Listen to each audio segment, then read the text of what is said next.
Topic is national programs for children, and before starting we should just know why do we need these programs. So going through the figures, the alarming figures of our country, we have around 56,000 women dying of pregnancy related complications per year, and around 11.6 lakh infants are dying every year, out of which 8.7 lakh are newborns. The under 5 mortality rate is around 36 per 1,000 live birth presently, which has come down from 52 in 2012. However, if we compare it with Japan and China, it is still quite high. And infant mortality rate is around 32 per 1,000 live birth. So these are the specific issues which need to be addressed. If you see the burden of malnutrition, still around 35% children between the age of 0 to 5 years are stunted, 33% are underweight, and 17% are wasted. And in children between 5 to 9 years, around 22% are stunted, 10% are underweight, and 23% are thin. Now, these are some of the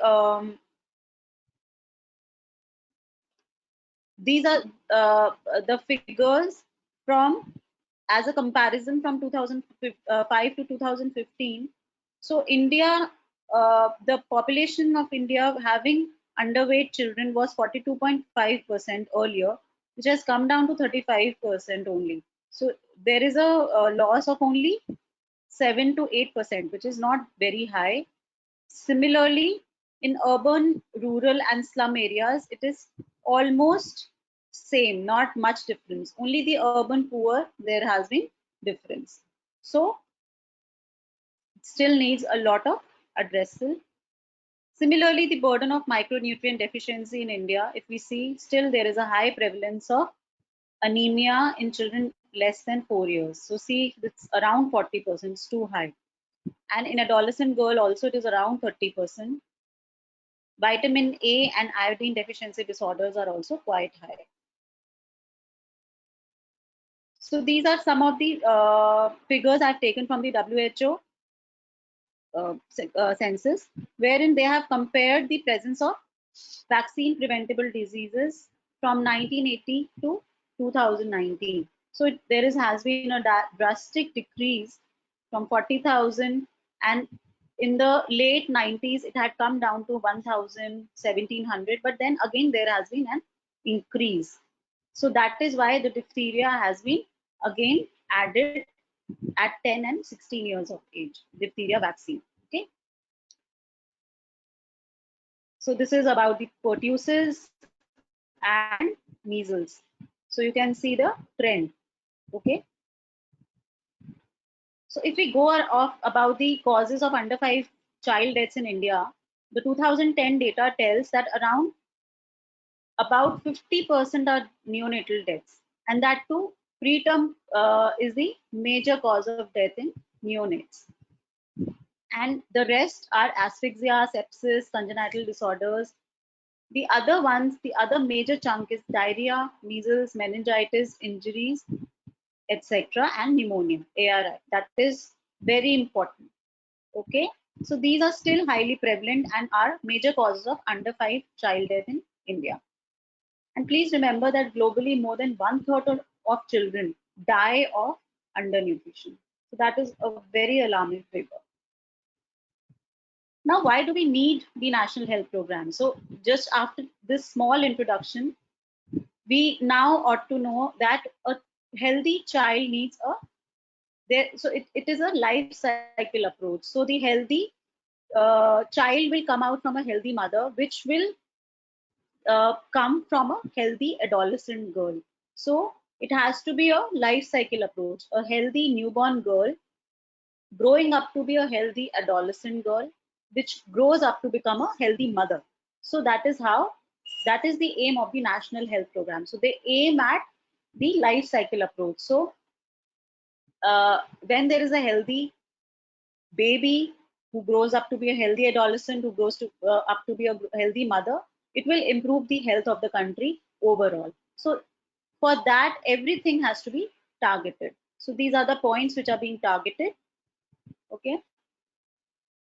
Now there are some thrust areas under Child Health Program of National Health Mission, which is one of the major program, and there are 4 thrust areas. So the first thrust area is neonatal health, which focuses on the newborn care, essential newborn care for every child, for every baby who is being born. Then facility-based sick newborn care, so that is for the sick newborns. And then after the baby is being discharged and is at home, then what are the home-based newborn care uh, uh, that is being taught to the parent as well as to the local health volunteers. Okay. The second thrust area is nutrition. That is for the promotion of the optimal breastfeeding program, breastfeeding and IYCF, that is the young child and infant feeding. Then comes the micronutrient supplementation.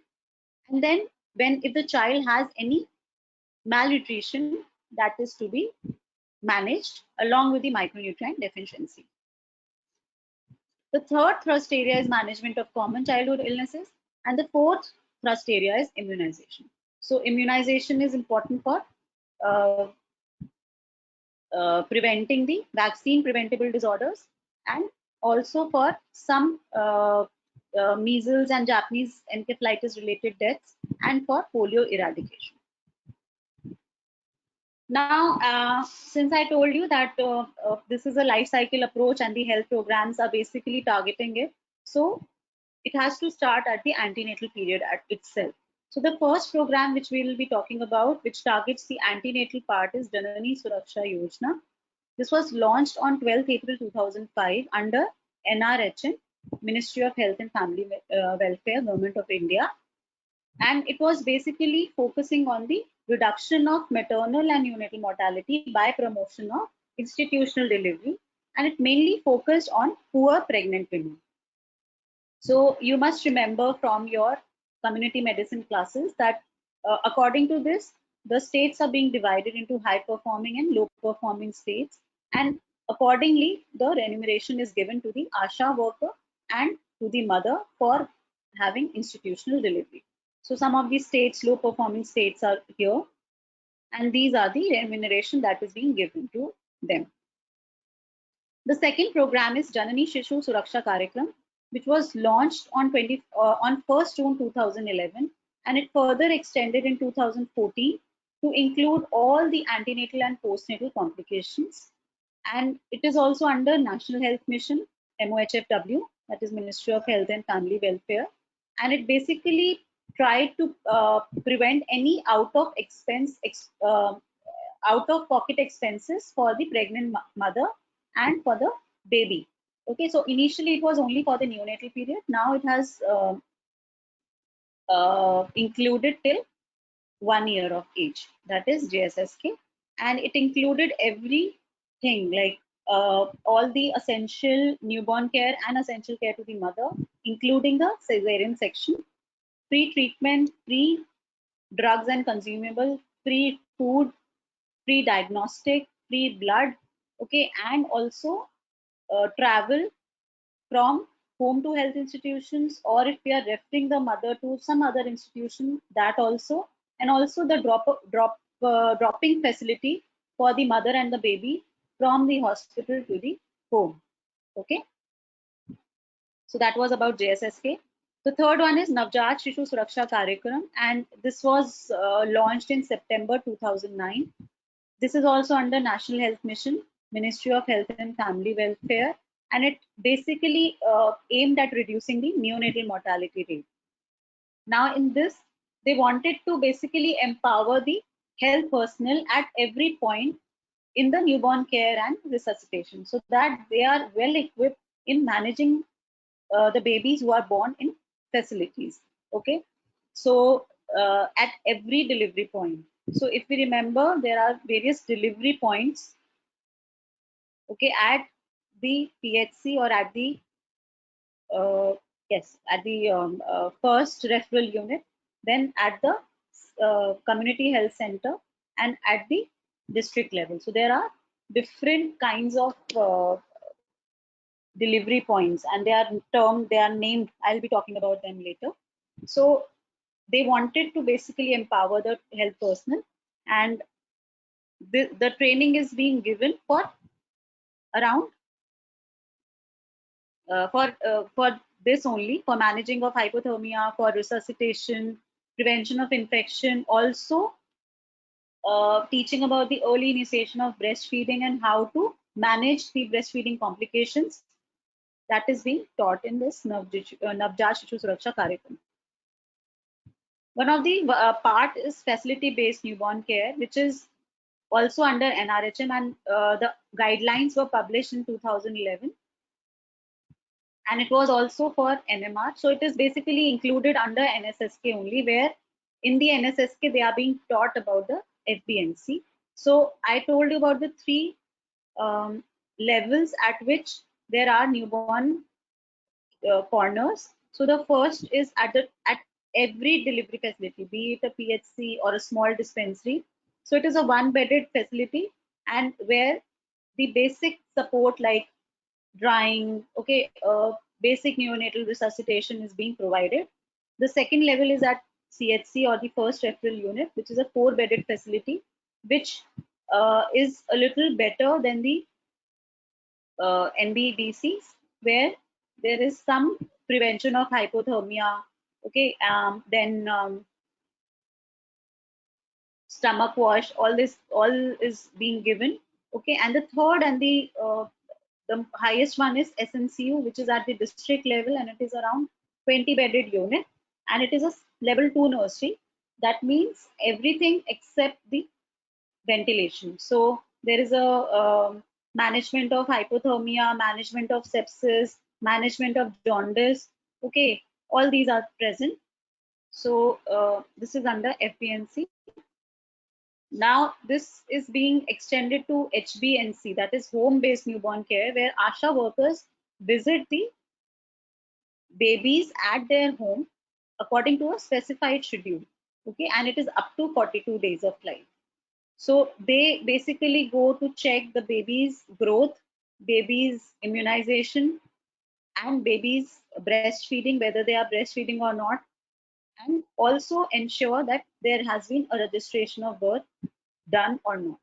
Okay, and then they are being paid incentive for these visits. So they are around 5 visits, and they get around 50 rupees per visit.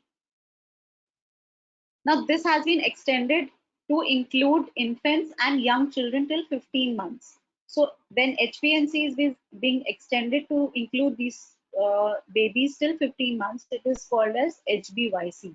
So it is home-based care for young child. Okay, so it was basically the extension, and it was released on 14th April 2018, the operational guidelines. And apart from those 5 early visits till 42 days of life, there are additional 5 visits at 3 months, 6 months, 9 months, 12 months, and 15 months. So this is done to basically assess the baby for, apart from nutrition and growth, they are also assessed for the development and for the other things like sanitation and hygiene. Okay, so these are done by the ASHA and along with the support from Anganwadi workers.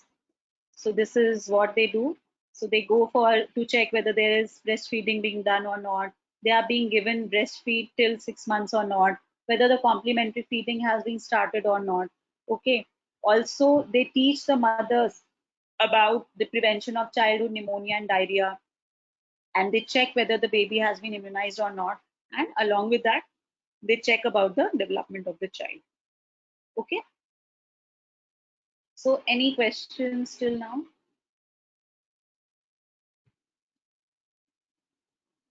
So Nilayan has asked me what program or ministry has specified these trust areas. So this is under NHM, National Health Mission, under the Ministry of Health and Family Welfare.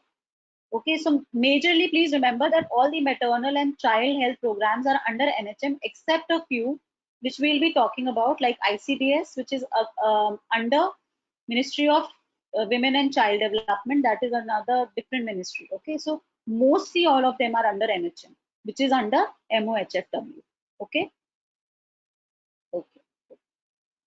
So now this is India Newborn Action Plan. So basically, it is like a committed response to a global plan which was Every Newborn Action Plan, and it was launched in September 2014. So India has also, in response to this ENAP, has launched INAP, and it aims to prevent newborn deaths and stillbirths. So basically, the main aim of this program or this initiative is to decrease the stillbirth by 2030. And this is also under NHM. So it is not a program, I would say, it is like an initiative and it is a response to the ENAP. Okay. And by 2030, there is the aim is to to attain single digit NMR, neonatal mortality rate. So what does it cover? It covers the newborn health and survival. It also covers the antenatal and preconceptional care of the mother, and it continues during labor and childbirth. Also after childbirth, the immediate newborn care. Then if the baby becomes sick, then the care of the sick newborn, also of the healthy newborn, it has to be continued, and then beyond the newborn survival also. So it focuses on all these areas, and it includes 6 pillars of intervention package across various stages with specific actions to impact stillbirth and newborn deaths. So the major aim is to decrease the stillbirth and newborn deaths. Now another important initiative or a continuum of the global initiative, that is IMNCI, the NHM or the National Reproductive Child Health Program. So it is basically a health strategy within RCH2 and NHM, which is again under the Ministry of Health and Family Welfare.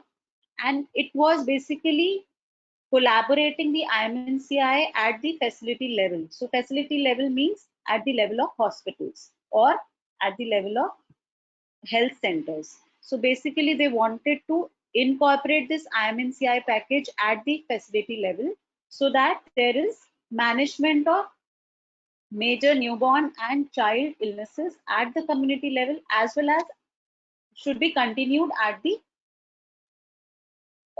health facility level. You got my point? तो कोई भी बच्चा बीमार हुआ, ठीक है, and the has been detected at the community level.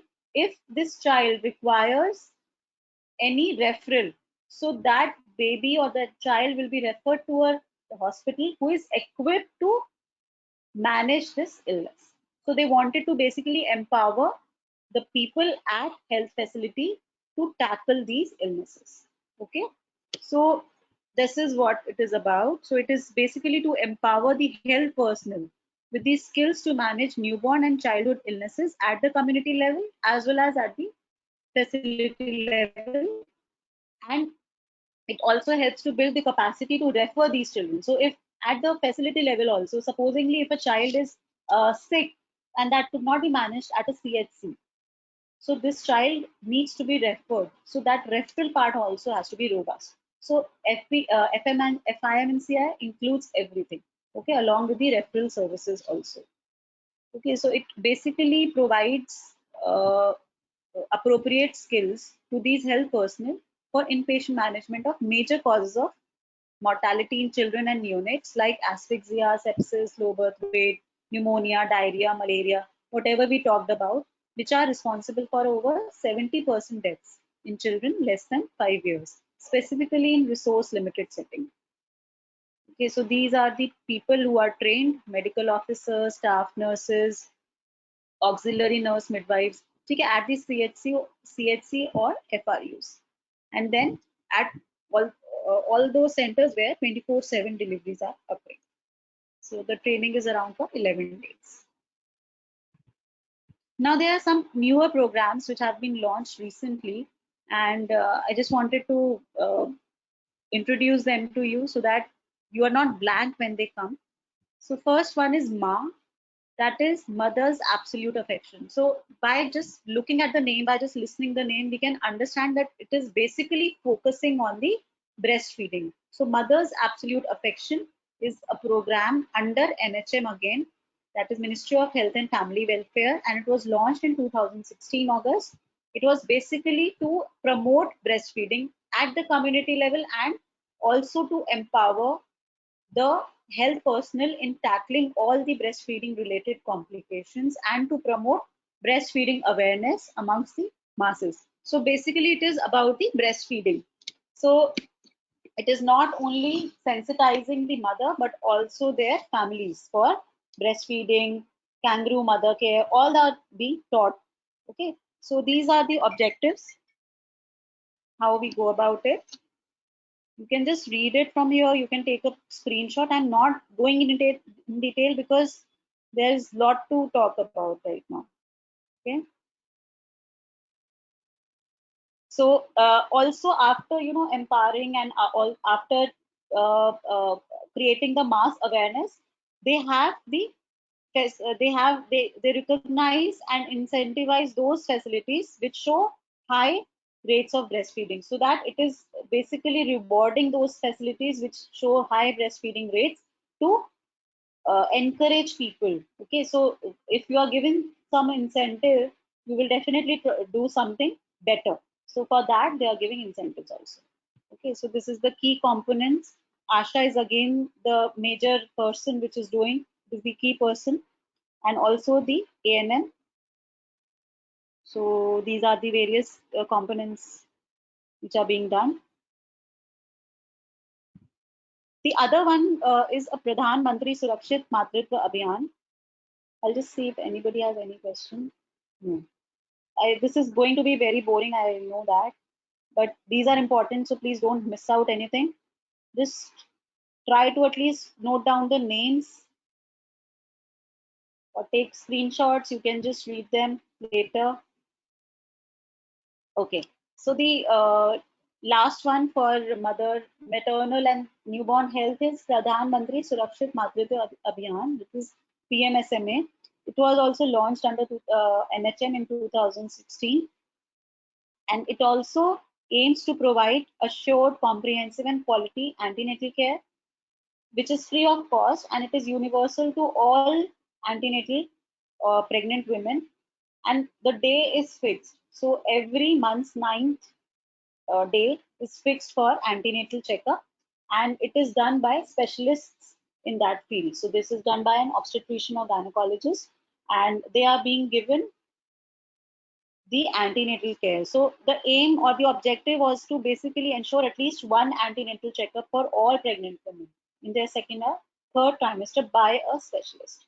So uh, after all these programs, it was seen that still there was a high rate of home deliveries, that too by DIVES. So they wanted that at least there should be a checkup by the specialist at least once. So if any complications are there or if any problem is being detected, this is addressed on time. Okay, so that is why this is the main objective.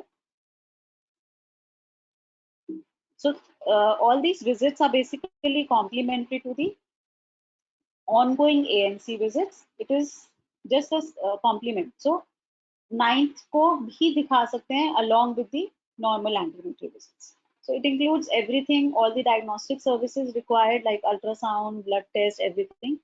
Then screening for the clinical conditions like thalassemia, okay, other things which mother might be going through. Then clinical conditions requiring management like anemia, pregnancy induced hypertension, gestational diabetes, these are also addressed. Counseling services regarding the family planning.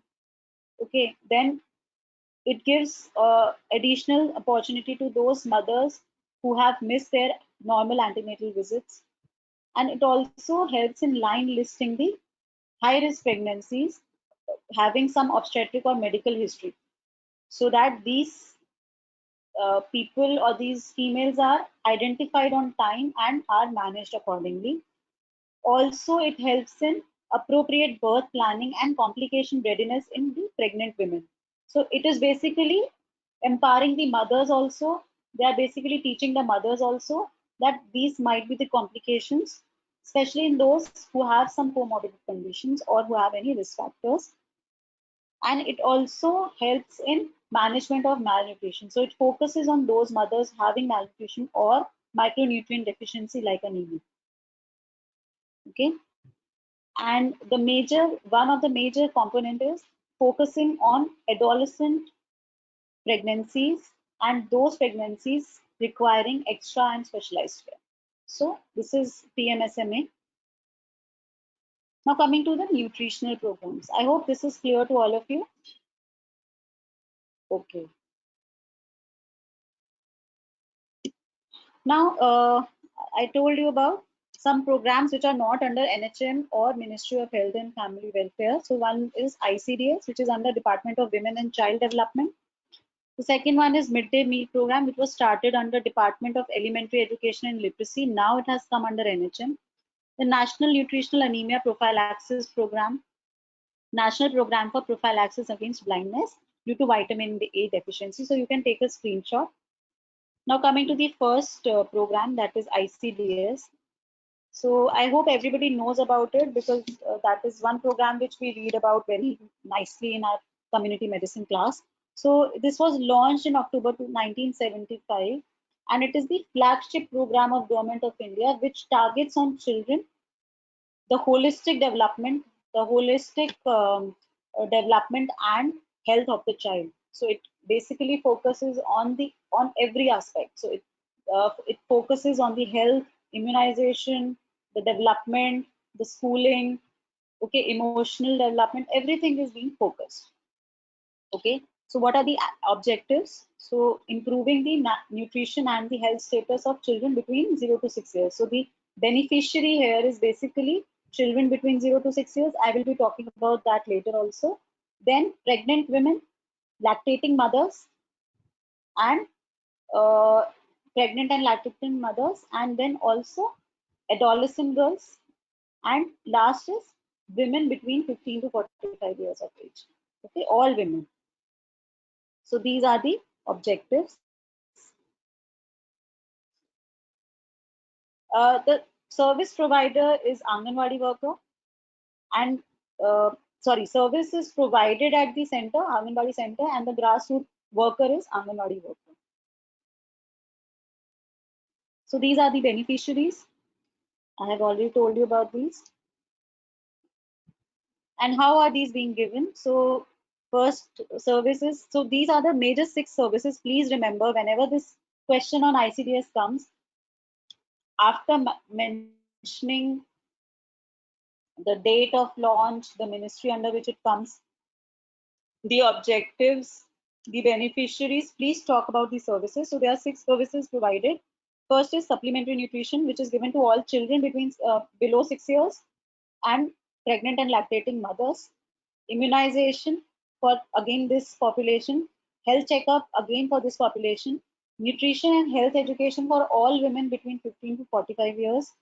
Preschool non-formal education. So it is like a Anganwadi center is basically like a play school, and it provides preschool education to children with less than 6 years of age, till from 3 to 6 years of age, and then referral services, that is also for children below 6 years and pregnant and lactating mothers. And the services are provided mainly by the Anganwadi worker, auxiliary nurse midwife, or the medical officer. Okay. So supplementary nutrition, what is being given? So these are the calories and protein requirements, which are proteins which are given in this supplementary nutrition, and it is to be given at least for 300 days in a year. This is how Anganwadi center providing supplementary nutrition looks like. So this is how they put on their menu for the whole week. Okay, so this was about the ICDS. Now coming to the midday meal scheme. So it started off as a corporation in Madras, and this idea was liked by the whole South India, and it was incorporated in 1961 as one of the major initiative in Tamil Nadu only. Then it was extended to Gujarat and Kerala in 1984, and in 1995 it was incorporated as a national program for nutrition support of primary school children. I'm sorry, I told you that this is under Ministry of Health and Family Welfare. It is basically under the Ministry of Education. So I'm sorry about that. So please remember that it is under Ministry of Education and it was launched in 1995, 15th August. It is a 100% centrally sponsored scheme and it is world's largest feeding program. So please remember midday meal is world's largest feeding program wherein children from primary school they are being fed every day. Okay. So the what are the objectives? So the first objective is universalization of the primary school education by increasing the enrollment. Okay. The second objective is when they are coming to the school, they should have a good nutritional status. So by providing them food, we are providing them good nutrition also. And the third one is to ensure the retention and attendance at school. So even after enrollment, most of the children in government schools they do not turn up. But by providing midday meal, government ensures that they attend the school and they are they are retained in the school. Okay. So beneficiaries are primary school children, that is 6 to 14 years of age, in studying in standard 1 to 5 in all the government, local body and government aided primary schools. In 2008 to 2009, it was extended to include upper primary children also. So it was up to 8th standard. So you can see a picture of midday meal where all children are sitting together and eating. So when they're sitting together, this if you can see they have a good social interaction. They are sharing food. So all these are basically enhancing the development also. Okay. So what are the principles? I have just highlighted the important points in red so that you remember. So this meal, the midday meal should be a supplement and not the substitute for the home diet. That has to be very clear from the start. So most of the parents might send their child and just give them midday meal and nothing else. So that is not done. The second thing, the total energy should be at least one third of the total requirement for that day and half of the protein need per day. Okay.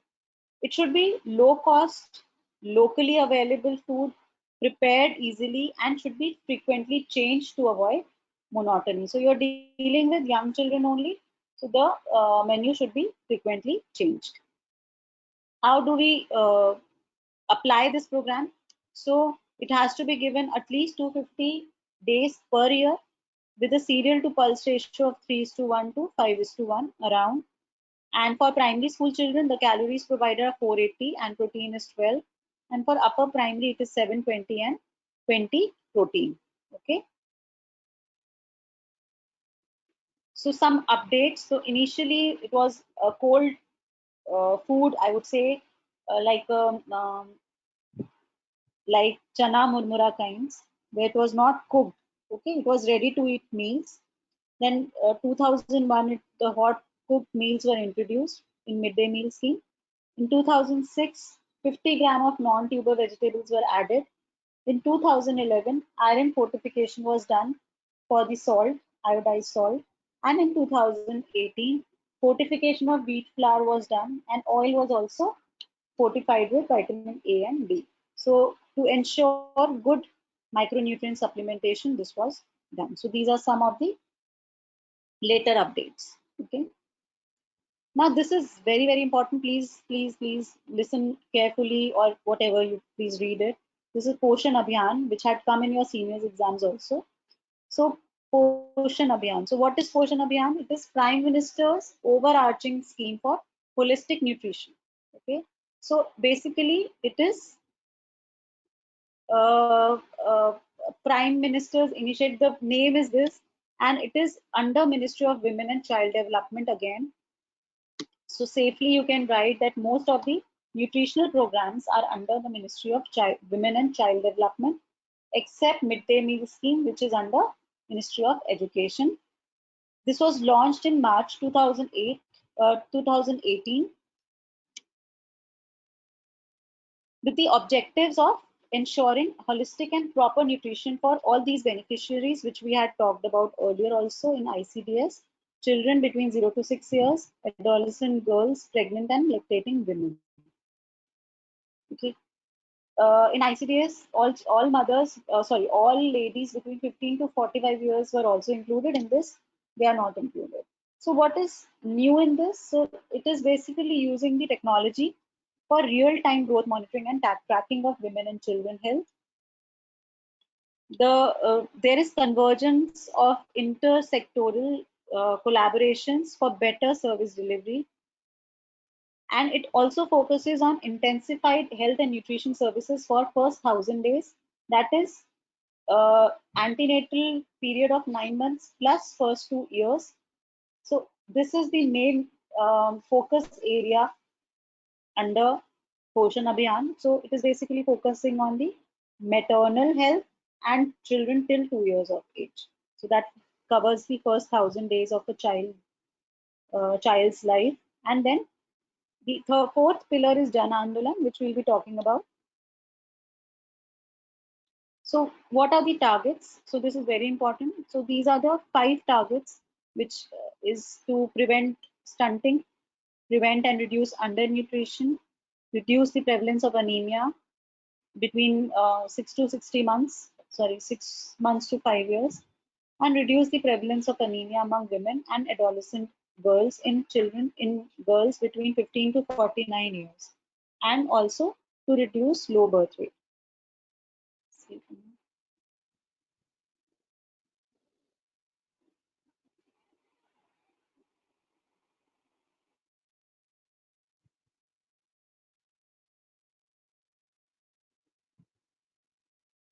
So, sorry, there was some network issue. So there is low birth weight reduction is also one of the important target. And you can remember these first two and the last one. The target is to reduce these things by 6% at the rate of 2% per annum, and the middle ones are basically to decrease by 9% with at the rate of 3% per annum. Okay.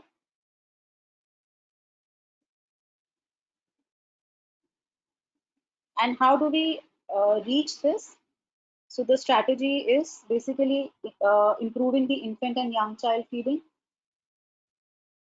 improving the food and nutrition of pregnant and lactating mothers, immunization to young children and mothers, institutional delivery by deworming the children, by providing ORS and zinc during the diarrheal episodes, food fortification and dietary diversification.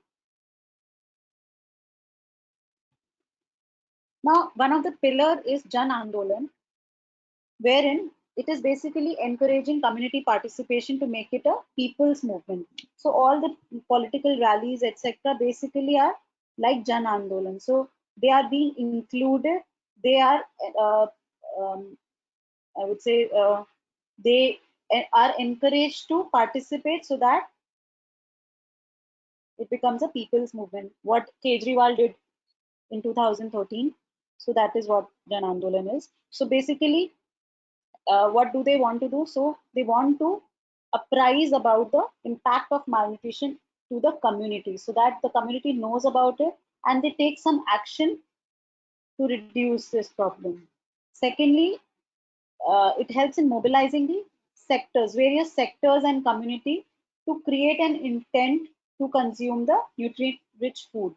So various communities and various sectors, basically they are brought together and they are being taught that by consuming this nutrient-rich food, they will become better, or the malnutrition, the anemia, the other micronutrient deficiencies will be decreased. So they are creating an intent to consume this, and also they help in building the knowledge, attitude, and behavioral intent to practice the optimal breastfeeding. So this is all done at the community level.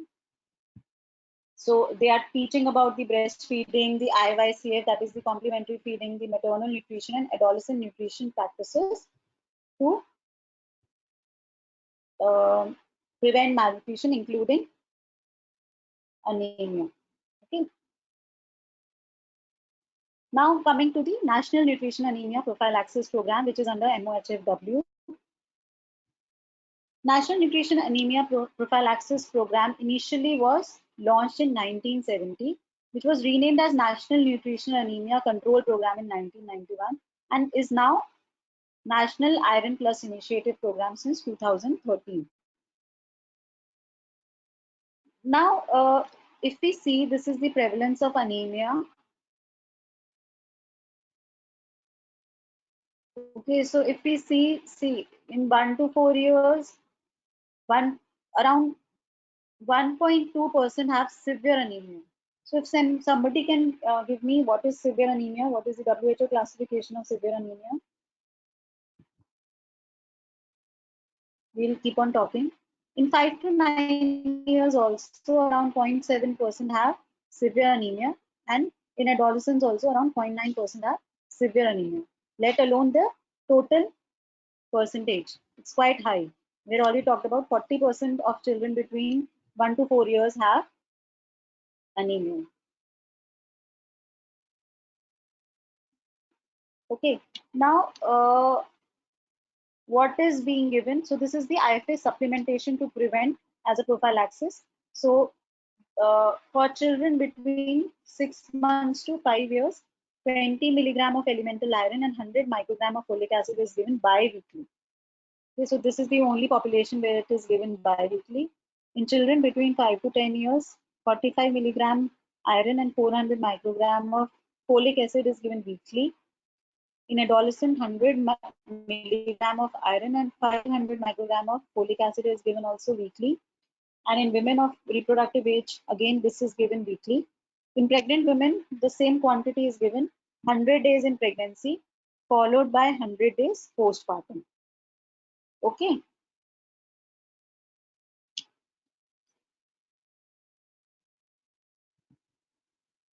So this is the WHO classification. Let me see who all have given answer.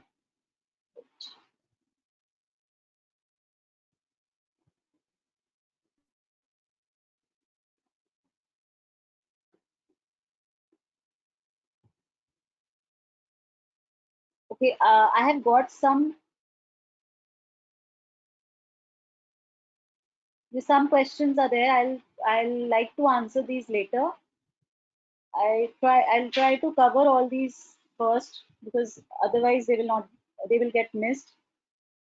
Okay, nobody has given me the answer now. Anyways, so mild anemia is between 10 to 10.9, moderate anemia is between 7 to 9.9, and severe anemia is less than 7. So these are what is being done if the child has IDA. So this is the treatment which is being given. Okay, you can take a screenshot if you want. Now, treatment of IDA in pregnant women is also a part of it. So, any mother who has anemia level is between 8 to 11, they are given IFA tablets BD daily, as we have talked about earlier, for 100 days. For 5 to 8 gram per DL, they are given injectable iron, 100 milligram daily, and then according to the body weight and hemoglobin level. And the last one is less than 5 gram per DL. So for all these children, all these mothers they have to be referred to the government hospitals. Hospitals irrespective of their gestational period. Another initiative is 12 by 12 initiative. So according to this, there should be a hemoglobin level of 12 grams by the age of 12 years. Now this is under Ministry of Health and Family Welfare, again, as the iron program is also under this. And with the collaboration of WHO, FOGSI is the Association of Gynecologists and Obstetricians of India, and UNICEF. Okay, so these are in collaboration.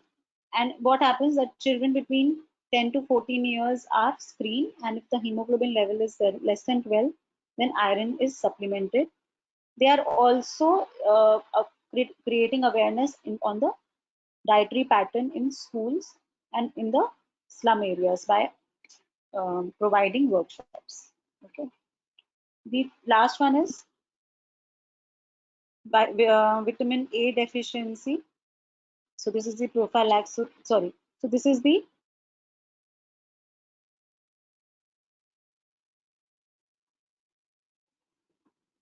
Prevalence of iron, vitamin A deficiency. So this is about the night blindness, conjunctival cirrhosis, and white hot spot.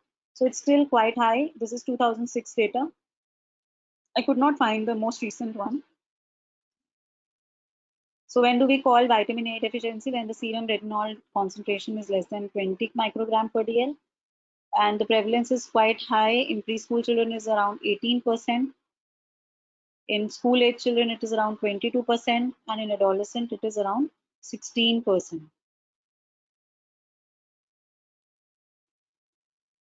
Now, prevention of vitamin A deficiency is done by giving the prophylaxis and by creating the awareness among women attending the antenatal clinics and immunization sessions, and also when they are visiting any Anganwadi center under ICDS program.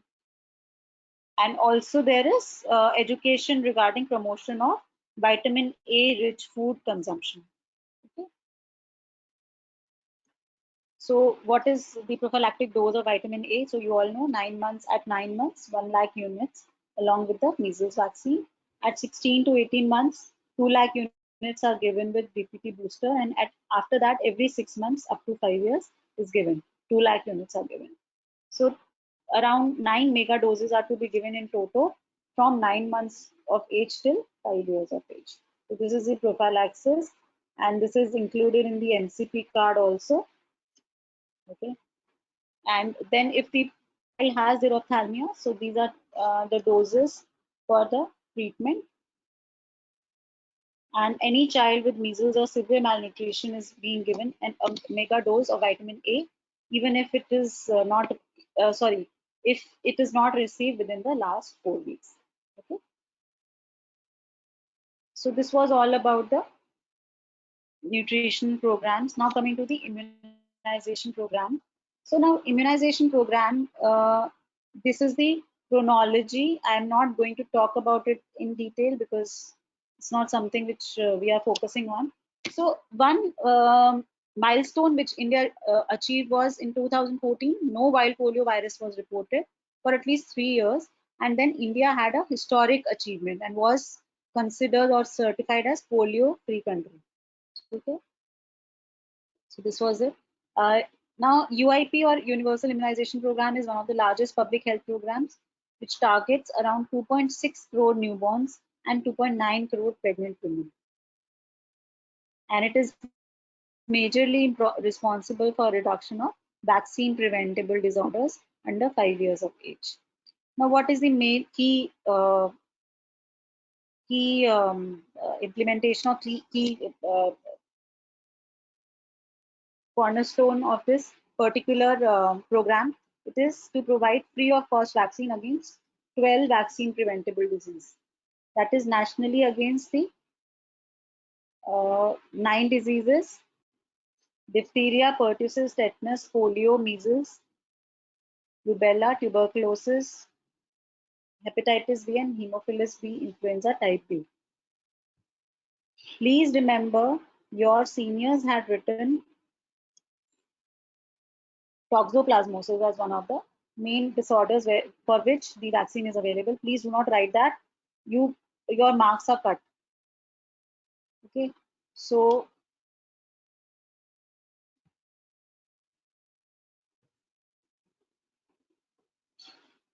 and sorry, my network is a little dicey. It is coming and going. I'm stuck in between. And then subnationally against 3 diseases, which are rotavirus, pneumococcal, and Japanese encephalitis virus. Okay. Now, uh, uh, the ministry under which it comes is basically NHM again, which is again under MOHFW. So it is under NHM, please remember. And a child is said to be fully immunized if the child has received all vaccines as per national immunization schedule within first year age of. So within first year, if the child has been immunized, so this is called as fully immunized for that particular child. But it is according to the age. So this is something which I have taken from the NHM site only. I don't know why I have written this. Okay. Now the newer vaccines which we need to just mention around is inactivated polio vaccine. and it was basically introduced as a part of global polio end game strategy to mitigate the risk associated with trivalent OPV to bivalent OPV switch. And in this, IPV was initially introduced in 6 states only in 2015, and it was expanded across the country by April 2016. So it is given as 2 doses, uh, 8 weeks apart at 6 and 14 weeks, and it is given intradermally. The second one is rotavirus, and it was introduced in 2016. It has been introduced in 11 states already, and it has been expanded across the country by 2020. The measles and rubella vaccine was initially introduced through a campaign mode in a phased manner in 2017. There were 2 doses to be given at 9 to 12 months and again at 16 to 24 months, and it is now under the routine immunization. The fourth one is pneumococcal conjugate vaccine, which was also launched in 2017, and it was basically introduced in 4 states only, sorry, 5 states only: Bihar, Himachal Pradesh, Madhya Pradesh, and Uttar Pradesh, and Rajasthan. Now it has uh, included the other states also. And the last one is tetanus and adult diphtheria vaccine. So as we saw that adult diphtheria is now increasing, so to mitigate that, it was included at the age of 10 and 16 years, and at for pregnant women also. Okay. Now, Mission Indradhanush is one of the intensified UIP in which they basically want to cover all the children, full immunization coverage for children between 0 to 2 years and for pregnant women. And they want to cover at least 90% of this population. They mainly focus on pockets of low immunization coverage and those who are hard to reach, where the proportion of unvaccinated and partially vaccinated children are high. The intensified form was launched in 8 October 2017, wherein they basically focused on those children and pregnant women of that areas where the performance was very low. So they basically selected high priority districts and urban areas, and they provided the vaccination to them so that they ensured full immunization to more than 90% by December 2018. This was not achieved, so they launched the IMI 2.0. So this was launched in December 2019 to March 2020. Again, to those low performing areas or districts, they were identified, and then again they were given the vaccine. And the last one was IMI 3.0, where this was launched in 2021 only, February and March. So they basically conducted 2 rounds, and they were focusing on those children and pregnant women who missed their vaccine due to COVID-19 pandemic. And 15, each round was 15 days. Okay. Now coming to RBSK, I'm going a little fast, please, because we are going to miss otherwise. So RBSK is again under NHM. It was launched in 2013, and it basically focus for focus on children between 0 to 18 years. So it is the program which are basically focusing on all children and adolescents between 0 to 18 years, and it has 4D components. So these are the 4Ds which are prevalent in the population from birth to 18 years, which are defects at birth. So it includes the neonates, then diseases in children. So all the major diseases, I'll be talking about what are the diseases, then deficiency conditions, and the developmental delays, including the disabilities. So these are the 4Ds. So whenever you are asked, please remember these 4Ds. There are 30 health conditions which are looked after in this. So what are the defects at birth? So neural tube defect, Down syndrome, cleft palate, talipes, DDH, congenital cataract, deafness, heart disease, and ROP. Deficiencies like micronutrient deficiency causing anemia, vitamin A deficiency, vitamin D deficiency, SAM, and iodine deficiency goiter. Childhood diseases include skin disorders, otitis media, rheumatic heart disease, dental disorders, reactive airway diseases, convulsive disorders, and others are like congenital hypothyroidism, sickle cell anemia, and beta thalassemia.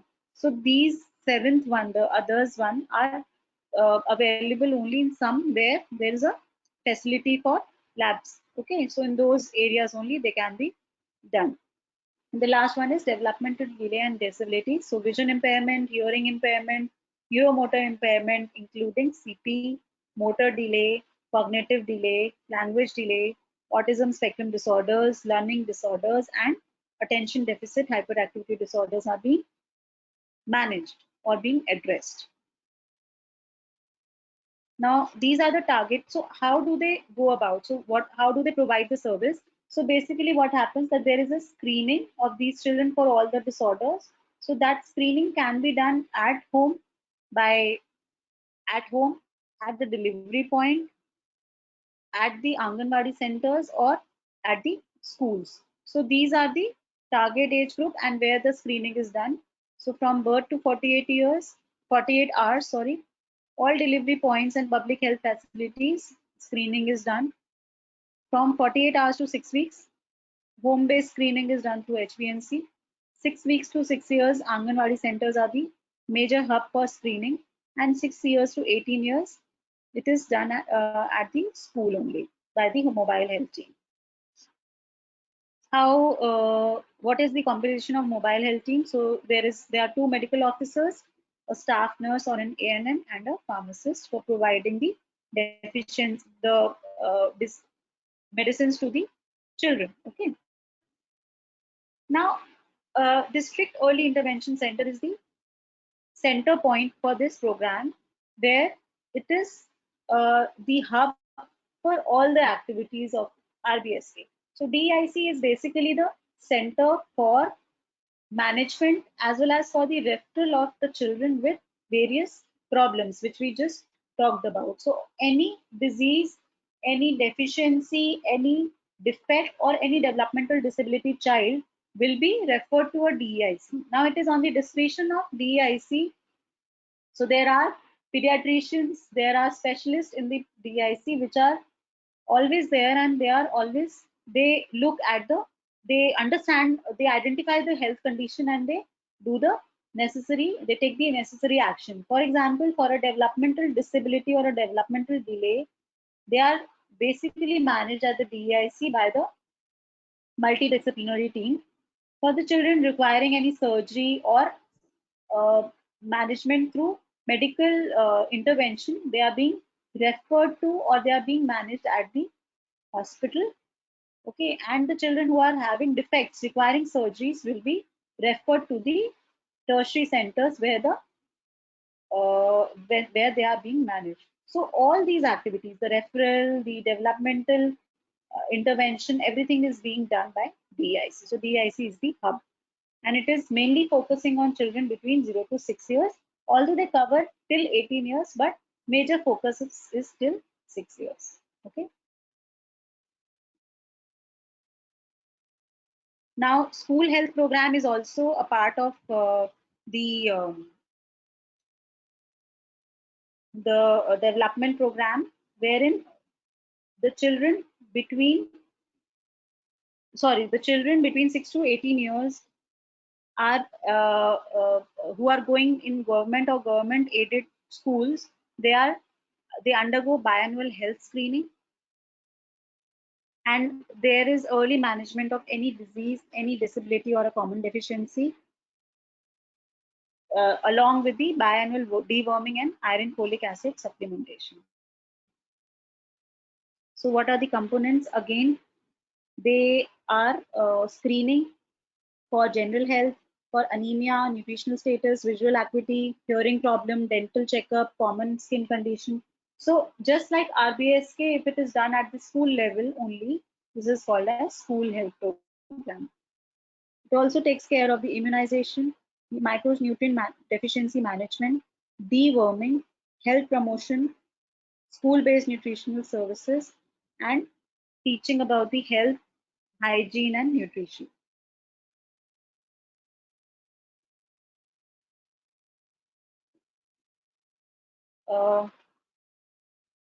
So this school health program is also under the Ministry of Health and Family Welfare and Department of School Education and Literacy. So it is a multi-ministerial collaboration.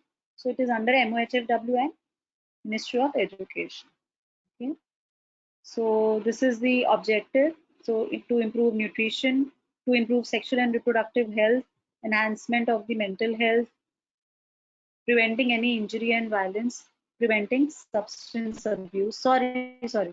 So I was talking about the school health program. This is under the Ministry of Health and Family Welfare and Ministry of Education, multi-ministerial collaboration.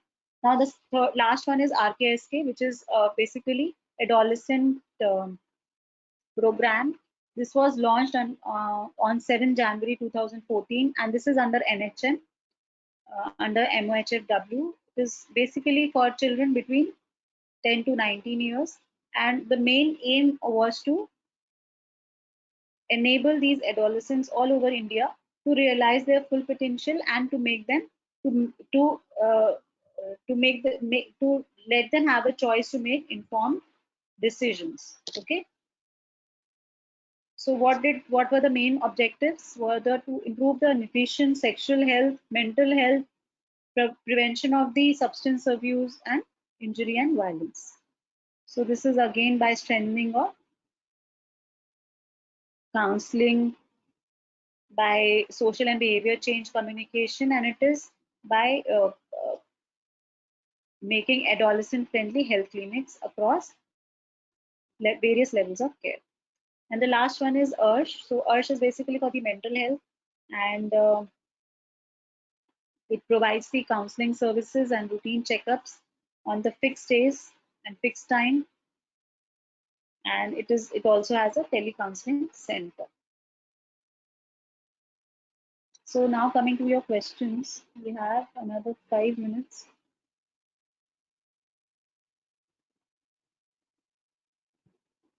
Okay, Nilayan again has asked me at what level does in PMSMA, what level does this happen? MD Obs Gynae are available only at CHC and above. So see, since it is at the level of CHC, so it is basically at the level of district. Why? Because they are providing this kind of health like health checkup camps are there on every 9. So the obs and gynae will go to various peripheries to do this health checkup for antenatal women. Okay. So village level coverage must be poor, right? It must be.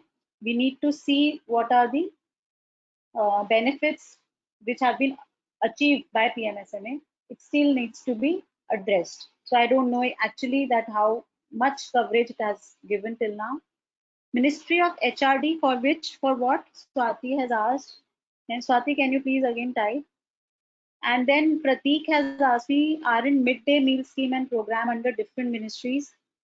If you find this answer, please let me know, because I tried to find it and I just found midday meal scheme which comes under Ministry of Education. So you okay? So midday meal is Swati is asking about the midday meal. So Swati, I have found that it is under Ministry of Education. If it is, I don't know if it is under some other program. I don't know.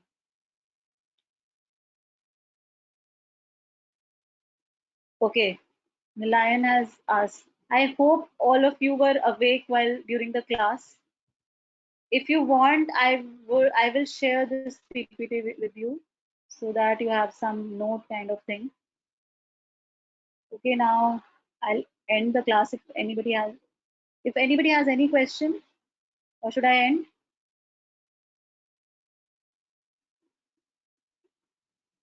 Okay. Chalo, see ya. All the best.